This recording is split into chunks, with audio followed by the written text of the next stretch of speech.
Meron pong dalawang klaseng diabetes during pregnancy. Ang isa is gestational diabetes wherein transient lang or pansamantala ang diabetes during pregnancy lang. And yung isa naman is pregnant diabetic. Ibig sabihin naman po nito, diabetic na ang isang babae bago pa ito naging buntis. Now, bakit po ba kailangan kontrolin ang sugar kapag kabuntis ang isang babae? Ang reason po dito is pwede pong magkaroon ng complications not just for the mother but also for the baby. So ano-ano ba yung mga complications na pwedeng mangyari?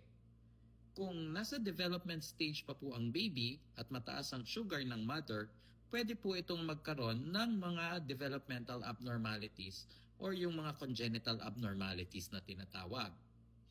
Kung halimbawa naman po, lumalaki na si baby at mataas ang sugar ng mommy, then pwede pong masyado namang lumaki si baby para sa size na tama doon sa panahon ng kanyang pagbubuntis.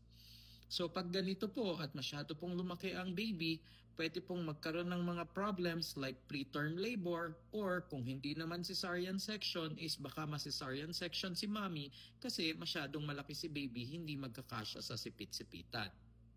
Now, also, kung mataas po ang sugar ng mommy during pregnancy, prone po ito sa infections. Infection like UTI na pwedeng makaapekto not just kay mommy of course, but also pwede ring maapektuhan si baby.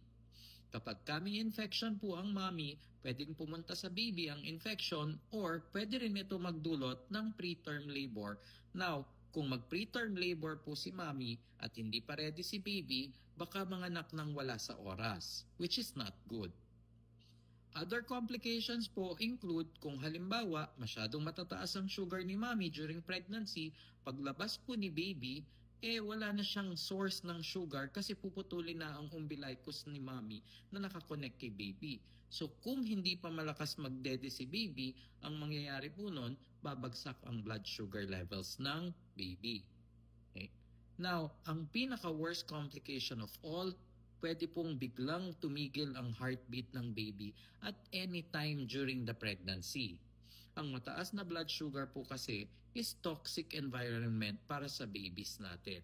So, kung napakataas ng blood sugar, baka hindi makayanan ni baby and mawala ang heartbeat nito even if malaki na siya or malapit ng mga anak si mommy, pwede pa rin pong mangyari ito.